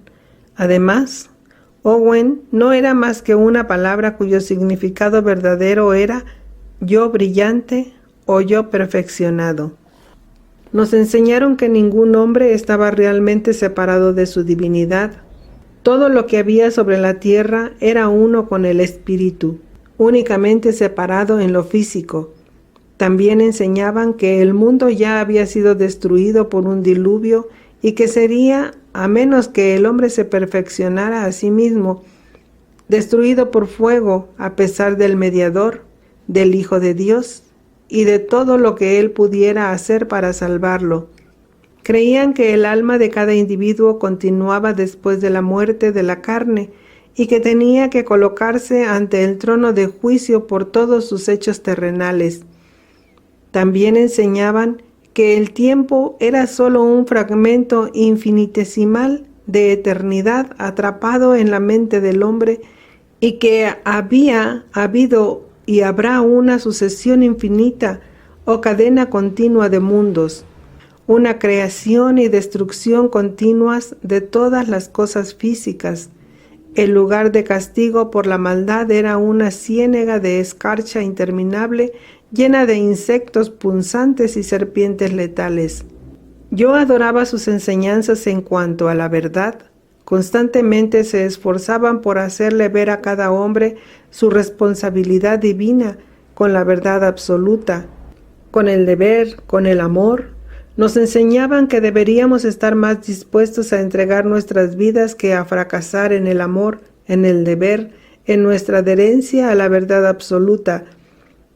Esto no se limitaba al tiempo de la iniciación, sino a todas las transacciones de la vida en cada situación. En lo más profundo de mi corazón yo sabía que esta enseñanza era mucho más bella y completa que las enseñanzas histórico-religiosas de los judíos. Si la enseñanza y la práctica de la fraternidad druida era menor que la de los esenios, lo era únicamente en el ejercicio del amor y el intercambio de afecto. Los esenios no eran menos profundos en la adoración de lo divino, se interesaban más por el grupo. Los druidas generaban la contienda y la rivalidad y hacían que los hombres se aislaran unos de otros, pero trataban de hacer una central de fuerza de cada hombre, un hombre independiente y poderoso, capaz de enfrentarse solo, en dura batalla, a todo tipo de enemigos físicos, mentales o espirituales. No daban cuartel. En ninguna competencia pedían cuartel. La muerte misma no los disuadía de su deber. Con todo, les faltaba a mi modo de ver la belleza y la ternura del amor fraternal. Se suponía que los eubates y los bardos eran capaces de predecir el futuro, practicar hechizos y conjuros y proporcionar entretenimiento. Al druida se le llamaba para que practicara sus avanzadas destrezas en beneficio del Estado. Ni la guerra, ni la paz, ni ninguna decisión estatal se tomaba en contra de la sabiduría de los druidas. Las vidas de reyes y príncipes yacían en el poder del archidruida y su consejo. De modo que los estados de toda Galia y Britania, Gales y el norte de Umberland apoyaban el ritual de la instrucción druida, pues ellos querían solamente el desempeño más altamente calificado dentro de sus cortes. El terrible examen final estaba diseñado para descartar a los deficientes y a los débiles. El curso de instrucción druida se basaba en símbolos y signos, sin el uso del lenguaje audible. Para el examen final debíamos reportar lo que habíamos aprendido con una precisión infalible, sin errores. Podíamos escoger cualquier tema de las artes, las ciencias, las leyes o los procedimientos de los druidas. Después de haber escogido, teníamos que ser capaces de contestar todas las preguntas y luego explicar todo lo concerniente al área de nuestra elección en por lo menos 3 niveles de entendimiento. El fracaso podría significar la remoción. La remoción significaba que a uno lo dejaban libre sin amigos en una tierra hostil, porque nadie sería tu amigo ni te prestaría ayuda. El fracaso era peor que la muerte. Por lo tanto, muchos continuaban estudiando durante años. Yo no podía. Después de poco más de un año nos dividieron en estudiantes avanzados y candidatos para el examen final, y a mí me colocaron en el último grupo. Cuando me preguntaron qué categoría escogería para el examen final, me oí a mí mismo decir, los símbolos sagrados de los druidas, por supuesto. ¿Puedes explicar cada símbolo en 3 niveles sin error? Me dijo al oído uno de los candidatos durante la comida. Al no recibir mi respuesta, agregó, sería algo bien grave que lo abandonen a uno a la deriva sobre una balsa en el mar. Pero, ¿cómo puede alguien explicar Falo 1 y Falo 2? Cuando hasta los jefes druidas dicen que su significado se perdió para la historia. Quizá no me pregunten sobre ellas, dije, y mi corazón estaba pesado por la apresurada elección. Pero parte de la disciplina de los druidas era que ningún hombre podía cambiar su palabra empeñada. Estaba obligado a intentar esta tarea imposible. La noticia corrió silenciosamente de celda en celda en nuestras cámaras subterráneas, y pronto se supo en toda Britania que Yeshua de Nazar, con 4 años de estudio, trataría de pasar exámenes para los que la mayoría de los hombres necesitaban 21 años de maestría, y que había escogido los símbolos sagrados de los druidas para su disertación. Semanas antes de mi examen empezaron a llegar caravanas de todas las tierras, y una llegó vestida de las túnicas de plumas más pintorescas. Me dijeron que eran los sacerdotes jaguar de la fraternidad Colonia en un continente lejano y que se les llamaba caribes, por el mar cerca del cual vivían. La mañana de mi examen estuvo clara y fría. Los visitantes reunidos esperaban con impaciencia, mientras di mi caminata ceremonial de oriente a occidente, pasando por el sur 7 veces alrededor del círculo interior. Finalmente caminé hacia el archidruida, que era José de Arimatea. Me puse de rodillas y a su asistente le entregué mi espada de oro. Si pasaba el examen me la devolverían y la usaría en las pruebas físicas que seguirían, pero si fracasaba en el examen nunca más me la devolverían. O si era la orden del Consejo Druida, me la enterrarían hasta el fondo del corazón. A tales cosas se comprometía uno al prestar el juramento de iniciación de los druidas. Yeshua de Nazar, ¿comprendes que debes contestar todas las preguntas a completa satisfacción de todos los druidas y en 3 niveles de entendimiento? Comprendo. ¿Dejas constancia ante todos los reunidos de que para tu disertación has escogido los símbolos sagrados de los druidas? Así es. Primera pregunta, maestros. La primera pregunta provino de uno de los druidas castrados, quienes personalmente habían destruido su hombría con el fin de volverse más sensibles a los poderes de lo divino. Explica el Glaín. El Glaín es un símbolo físico de la diosa Seridwin, guardiana del deber y la verdad. Se le entrega al candidato como distintivo de su disponibilidad para comenzar el trabajo en el rango druida, y es por lo tanto el símbolo de la disponibilidad física y la verdad. Pero un grano de arena podría contener estos símbolos y no habría necesidad del trabajo de fabricar un barco de vidrio iridiscente que implica gran cuidado, mucha preparación y una habilidad precisa. Ahí yace el tercer nivel de entendimiento. Este glaín fácilmente destruible pero brillante es en verdad el símbolo del espíritu eterno, el alma del hombre. Cuando se le entrega al candidato representa el momento del nacimiento, cuando el alma se separa de lo supremo concediendo al hombre la llama ardiente de la vida. Me hubiera extendido, pero los druidas egipcios murmuraban con enfado. Poco después lo silenciaron y un caribe, un sacerdote jaguar, preguntó: ¿cuál es el verdadero significado de la espiga, la espiga de maíz? Consta de muchos granos que representan la prosperidad y la abundancia. Se cultiva en la tierra, lo que representa las fuerzas fructificadoras de la tierra para el beneficio del hombre. En el sentido espiritual, es el crecimiento del peciolo lo que importa como símbolo, y la espiga simplemente representa el proceso completo. A medida que la planta se desarrolla, envía sus hojas y terzuelos, así como cuando el hombre despliega su espiritualidad, envía su poder sanador y las bendiciones sedosas del amor. Explica el símbolo de la paja, ordenó un druida alejado. La paja es el símbolo de acuerdo entre los hombres. La partición de la paja es el símbolo del rompimiento de un acuerdo. La paja misma se moldea en muchas formas y figuras. Cuando se forma como dardo, se dice que tiene la habilidad de destruir bestias salvajes.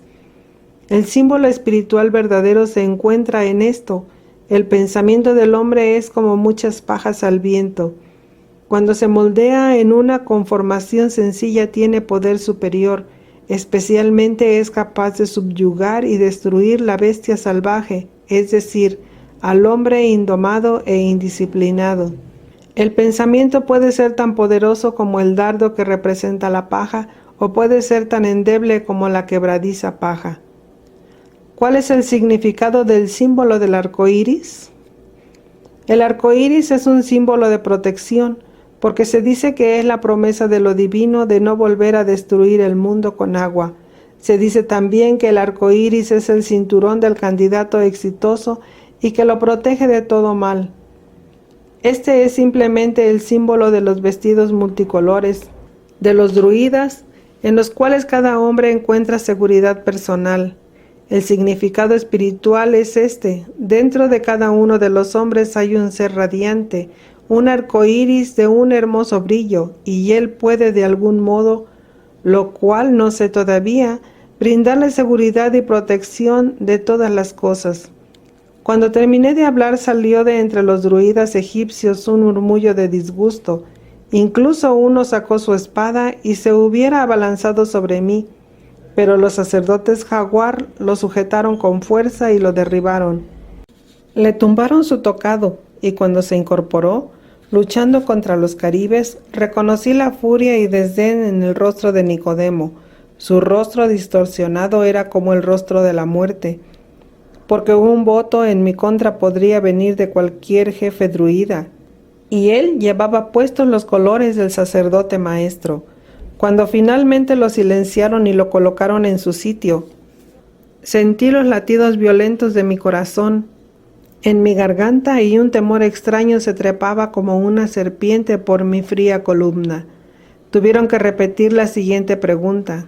La escuché, pero mi mente estaba demasiado agitada para grabar su significado. Luché por controlar la mente dentro de mí para moldear las pajas de mis propios pensamientos sacudidos por la pasión en una espada cortante. El símbolo de la rueda, ¿cuál es su significado? Señor, lamento que haya tenido que repetir su pregunta. El símbolo de la rueda se basa en los ciclos astronómicos y representa la precesión del punto equinoccial. En un nivel más elevado representa el regreso cíclico de los mundos de tiempo, es decir, el renacimiento una y otra vez del mundo a partir de la materia durmiente. Con todo, este no es su significado más elevado. También representa la rotación de la cruz sobre la cual el hombre una y otra vez debe crucificar su yo físico para que el yo espiritual encuentre su liberación total. Respiraba con dificultad, porque no estaba satisfecho con la respuesta. La distracción me había sacado del ritmo con la multitud y del contacto con mi propio yo interior. Tropezaba en mis palabras, interrumpía mis decisiones, pero no se objetó la respuesta, y esperé respirando aguda y fuertemente. Había esperado un interrogatorio severo, mas no estaba listo para esta hostilidad abierta, aparentemente no en contra de mis respuestas, sino contra mí como persona. Estaba confundido y preocupado, estaba en grave peligro por una causa desconocida. Explica el simbolismo de la caña. La caña es un símbolo dentro de un símbolo. Se dice que es el símbolo de la falsedad, porque se dobla ante el viento en cualquier dirección y porque esconde a la mortal y peligrosa serpiente de agua. A su vez, al considerar lo contrario, es también el símbolo de la paciencia y perseverancia contra cualquier adversidad, porque rebota en cualquier viento o tormenta. En el nivel espiritual representa el contacto eterno entre lo supremo y el hombre, la cuerda de amor siempre dócil que une al hombre con su Dios. ¿Qué dices tú sobre el símbolo del roble? El majestuoso roble es el símbolo y la representación visible de la deidad. También se dice que es el lugar donde reside lo supremo. No obstante, un nivel de entendimiento más elevado viene de la creencia de que el roble más grande y más centrado debería transformarse en una cruz, cortando las ramas innecesarias. A la cruz del roble se le tiene como muy importante y muy santa. La cruz es más importante como símbolo que el árbol en sí mismo. La cruz que se hace de esta forma es una cruz viviente, la residencia de lo supremo. Es el símbolo del sacrificio eterno. La cruz de roble se convierte en el símbolo de lo supremo o del mediador Hijo de Dios y de la fuerza de la Madre eterna, la tierra. Es el símbolo de la Trinidad Sagrada hacia la cual el hombre hace lo imposible y en la cual puede finalmente lograr la salvación eterna. Entonces, ¿qué queda para el símbolo del muérdago, el cura-todo? Era la voz áspera de Scacus y parecía venir del interior de la capucha de uno de los jefes druidas egipcios. Señor, el cura-todo es el símbolo de la medicina perfecta de alta estima. Se dice que nunca falla como remedio para la enfermedad, como antídoto del veneno o para prevenir la esterilidad. En un campo más amplio, es el símbolo de protección contra todos los peligros y dificultades, el gran protector contra todos los males morales y físicos. Su significado espiritual solo se puede comprender si se tiene en cuenta el rito mediante el cual se recoge. El tola es purificado por medio de baños depuradores, ayuno y rituales, y también se purifica mediante el tolmen. Se preparan para el sacrificio 2 toros blancos como la nieve que nunca han sido atados por los cuernos. Se forja una guadaña de oro de material recientemente extraído y se afila sin el toque de la tierra común. Luego el tola se viste de una túnica blanca y lleva una tiara roja. Descalzo trepa por el roble y sosteniendo la guadaña con su mano poco diestra debe cortar el curatodo de un solo golpe y atraparlo en su recién tejida sagus, para que no lo toquen las manos humanas. Se sacrifican entonces los toros castrados en medio del regocijo. Los murmullos de enfado aumentaron hasta que no pude hablar, pero luego silenciaron. Espiritualmente entonces el curatodo es el mismo divino que procede del roble, la residencia de lo supremo, es por lo tanto el símbolo del Hijo del Dios espiritual, el curatodo supremo de todos los males y la corrupción del hombre. Pero este curatodo supremo lo adquiere el hombre solamente mediante una preparación larga y cuidadosa, por medio de disciplinas esmeradas y practicadas, y por medio del uso del tolmen, o la roca sagrada de fe. El simbolismo de los toros blancos completa esto. El toro representa la vitalidad sexual y física del hombre. Un toro blanco ejemplifica estas vitalidades purificadas.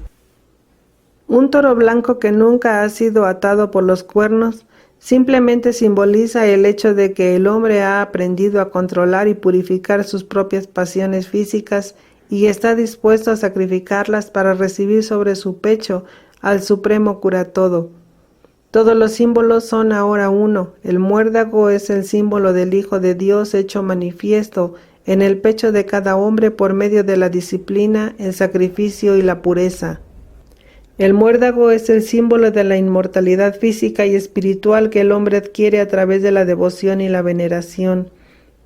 Estalló un alboroto y los grupos empezaron a luchar entre sí. Uno de los egipcios corrió hacia mí, pero un caribe le echó una zancadilla. Se dieron a los golpes y luego sacaron sus espadas. El sonido del metal aumentó a medida que más y más empezaban a luchar. Las voces estaban acaloradas y ásperas. El lugar parecía estar lleno de odio y contienda. A mediados de la mañana se puso fin a la contienda y a la discusión y se me ordenó continuar con mi examen. Nota del editor. Significado de el tola. El tola era el nombre dado al jefe druida que era temporalmente el líder de una ceremonia y era por lo tanto un archidruida en ese momento. Significado del tolmen. El tolmen parece haber sido una piedra hueca que era muy sagrada y se usaba para purificar y depurar a todos los candidatos. ¿Ahora puedes explicar la colmena de abejas como símbolo? Sí, señor. La colmena no es más que un cubo con el signo de la actividad. El cubo representa la perfección, la verdad y también el yo interior sagrado e inviolable del hombre. La colmena representa la reunión de muchos yo sagrados dentro de los confines de la verdad perfecta. Se dice que representa a los druidas. Esto es cierto, pero no como muchos piensan. Solamente en el nivel físico. También representa todas las almas perfeccionadas de todos los tiempos. La colmena es el símbolo de los maestros de las edades, los maestros del hombre, la fuente de todo conocimiento. Los druidas en sí son solamente un símbolo de esta elevada orden. ¿Tenemos que escucharlo degradar a los santos druidas? Era la voz de Jaime de Bruton. Yo digo que lo matemos ya mismo y limpiemos el nombre de nuestra orden. Antes de que me ordenaran continuar, pero con el debido respeto por los druidas, hubo muchos gruñidos y discusiones. Procede ahora con el símbolo de la cadena, ordenó mi tío. La cadena es también un símbolo esotérico. Parece ser el símbolo de la buena voluntad del candidato a aceptar reclusión y restricción y a aguantar los rigores de la preparación y la iniciación. Pero no es simplemente un símbolo de paciencia, fortaleza y perseverancia. Cada eslabón en la cadena representa una vida perfeccionada, un maestro elevado por encima del nivel humano. La cadena enrollada a punto de unirse a sí misma representa la asociación íntima de todos los maestros de todos los tiempos en una unidad de verdad perdurable, una orden por encima de lo físico. ¿Dirías tú una orden por encima de los druidas sagrados? Era la voz áspera y refunfuñada de Skakkus, quien se puso de pie con su espada sacada hasta la mitad. Antes de que pudiera responder, la voz de mi tío me detuvo y sonaba muy enfadado conmigo. Yeshua de Nazar, se te ha advertido no degradar esta orden druida sagrada y suprema. Cuidado con lo que dices, si deseas vivir. Mordí mis labios trémulos y me quedé de pie con la cabeza inclinada, pero no podía contestar sino con la verdad como yo la veía. Consciente de que mi respuesta arrojaría la ira de los druidas sobre mí, pude contestar solo con la verdad que veía. Es una orden más elevada que los druidas, Señor. La mitad de los druidas estaba ahora contra mí y fueron contenidos solo en parte cuando lucharon contra mis defensores, hasta que me rodeó un anillo de espadas amenazador. Pero finalmente se restableció el orden, aunque con mucha dificultad, y el sumo sacerdote Jaguar le habló al grupo. Hermanos, tenemos que ser indulgentes con la extrema juventud de este muchacho. Como vosotros, yo estoy muy molesto por alguien que toma nuestros bienes y nuestras substancias y no obstante no siente lealtad con la orden druida. Señor, si degrado a los druidas, lamento mucho en verdad que se ofendan tan fácilmente. Porque yo os digo que no hay orden más elevada que la verdad. Y he jurado decir la verdad hasta el límite de mi conocimiento y creencia. La serpiente representa la vitalidad del hombre, elevada al nivel espiritual de Dios. Es el signo del hombre hecho a semejanza de Dios. El huevo es el símbolo de la serpiente fresca, fuente del hombre. El cuerpo del yo físico. Juntos poseen un significado aún más elevado, porque representan la protección que le da el espíritu siempre sabio del Dios eterno al huevo, siempre abundante y yo físico. Esto muestra que lo físico es la fuente de todo poder, la fuente de la deidad, el templo del Dios que vive para siempre. El símbolo, verdaderamente, no está limitado a los druidas, sino que concierne a todos los hombres de todas las razas en todos los lugares del mundo. La divinidad está dentro de cada hombre, no solamente dentro de los druidas. El Caribe retrocedió de asombro y sus sacerdotes jaguar se pusieron de pie en medio de un grito, pero finalmente él los calmó y dijo en voz baja: Tranquilos hermanos, él estará en la tumba durante 3 días antes de que lo dejen a la deriva en el mar sobre una balsa.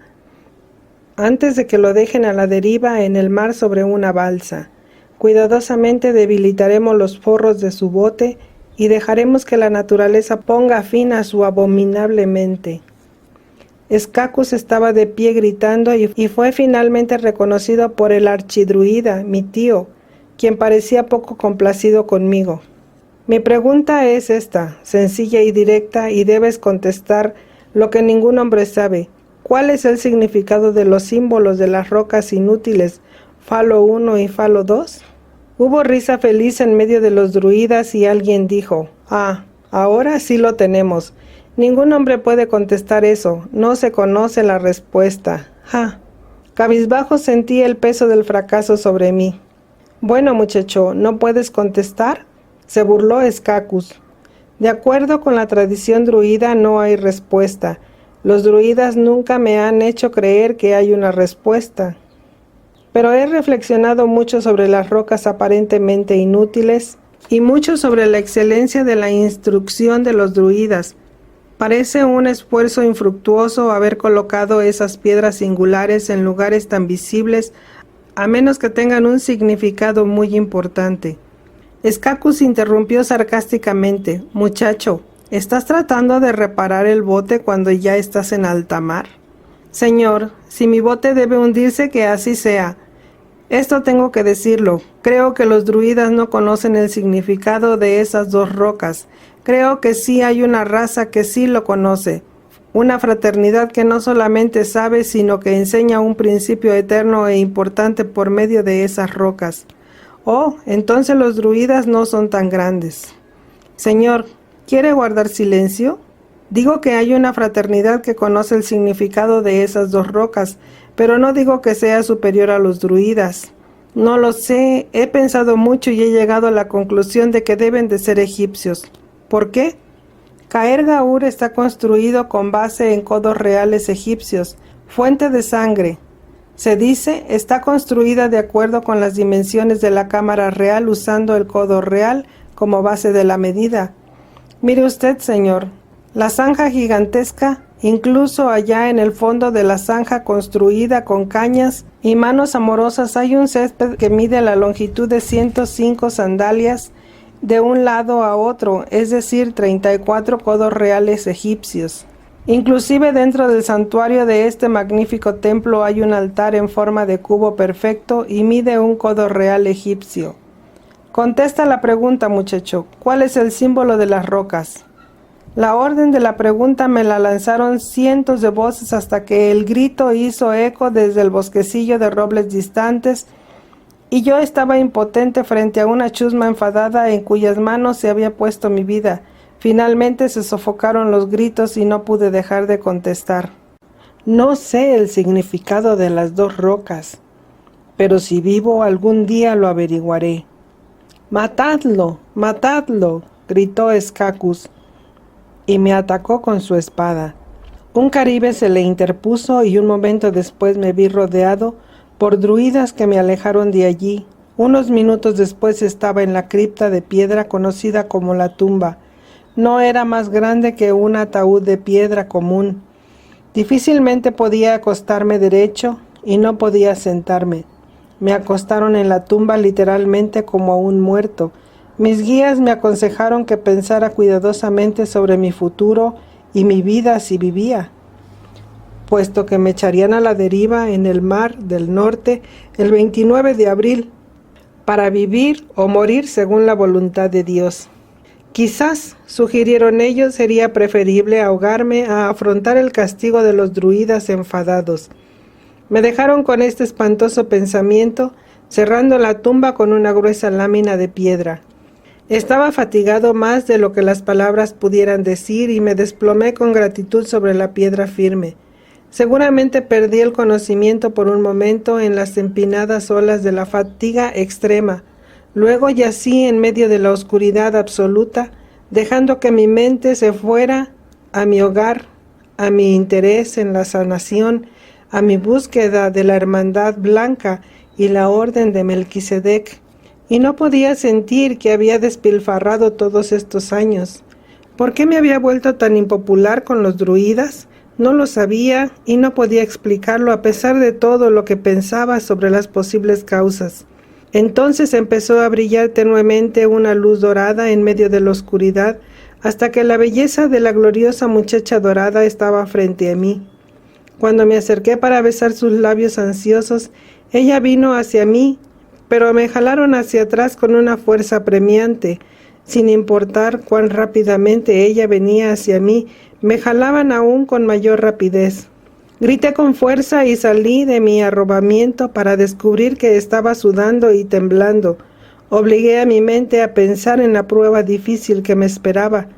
Pero yo sabía, sin importar qué castigo recibiría, que nunca lamentaría haber dicho la verdad completa como la vi. Al tercer día el tiempo me parecía muy corto. Quitaron la lámina de piedra de mi tumba y me ordenaron que saliera de los muertos. Deprisa me llevaron al mar y a la medianoche me echaron a la deriva sobre las olas traicioneras.